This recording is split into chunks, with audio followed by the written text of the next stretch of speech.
পাহাড়ের খাঁজ কেটে করা উপরে আর নিচে দুটি সড়ক, টাইগার পাস থেকে নিউ মার্কেট। চট্টগ্রামের একমাত্র দ্বিতল সড়ক, এক পাশে পাহাড় আর দুই সড়কের মাঝখানে সারি সারি নানা প্রজাতির গাছ, যার কোনোটি আবার শতবর্ষী।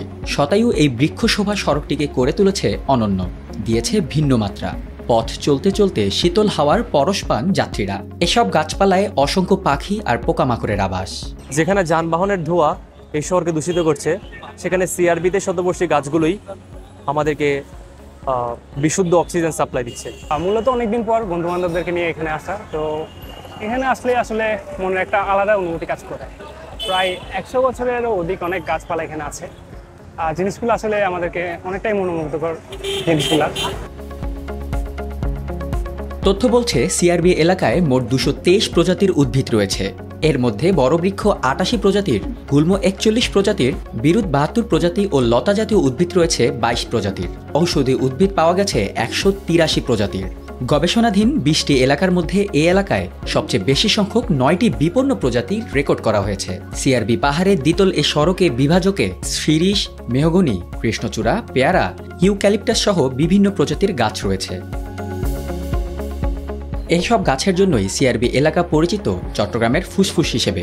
প্রকৃতির অপূর্ব এই শতবর্ষী গাছগুলো চট্টগ্রামের সংস্কৃতি ও বিনোদনের অন্যতম প্রাণকেন্দ্র হিসেবে গড়ে উঠেছে সব মহলে। শহর এলাকায় নগরায়নের কারণে যেভাবে বাড়িঘর, অফিস আদালত নির্মাণ হচ্ছে, সেই কারণে আমাদের প্রাকৃতিক ভারসাম্য আমরা রক্ষা করতে পারি না। কিন্তু সিআরবিতে এখনও প্রাকৃতিক সে ভারসাম্য রক্ষা করছি। এই কারণেও সিআরবি একটি গুরুত্বপূর্ণ এলাকা।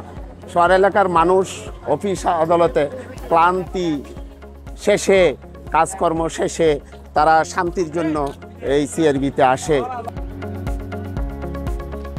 তবে সম্প্রতি এলিভেটেড এক্সপ্রেসওয়ের র্যাম্প নির্মাণের জন্য এই গাছগুলো কাটার সিদ্ধান্ত নেয় চট্টগ্রাম উন্নয়ন কর্তৃপক্ষ।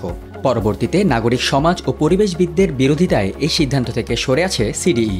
এই গাছগুলো আগামীতে টিকিয়ে রাখতে সরকার এবং সংশ্লিষ্ট কর্তৃপক্ষের প্রতি আহ্বান জানিয়েছেন স্থানীয়রা। শতবর্ষীয় গাছ নিয়ে অনেক পরিকল্পনাই ছিল যে গাছ কেটে এখানে হাসপাতাল করার কথা ছিল। আমরা আন্দোলন করার মাধ্যমে এখানে হাসপাতালটা হয় নাই, অন্য জায়গায় হচ্ছে। আমরা এই শতবর্ষীয় গাছ রক্ষা করার জন্য যতটুকু সম্ভব আমরা আন্দোলন করে যাব। সবাই ঐক্যবদ্ধ হয়ে, চট্টগ্রাম সারা বাংলাদেশের মানুষ ঐক্যবদ্ধ হয়ে আমাদের হারানো ঐতিহ্য সিআরবি এবং যেটা অবশিষ্ট আছে সেটা রক্ষার জন্য সবাইকে ঐক্যবদ্ধ হবে। ব্রিটিশ শাসনামলে আসাম বেঙ্গল রেল যোগাযোগের প্রধান কার্যালয় ছিল চট্টগ্রাম কেন্দ্রীয় রেলওয়ে ভবন, আর এই ভবনকে কেন্দ্র করেই আশেপাশে গড়ে তোলা হয় সবুজের এক সমারোহ।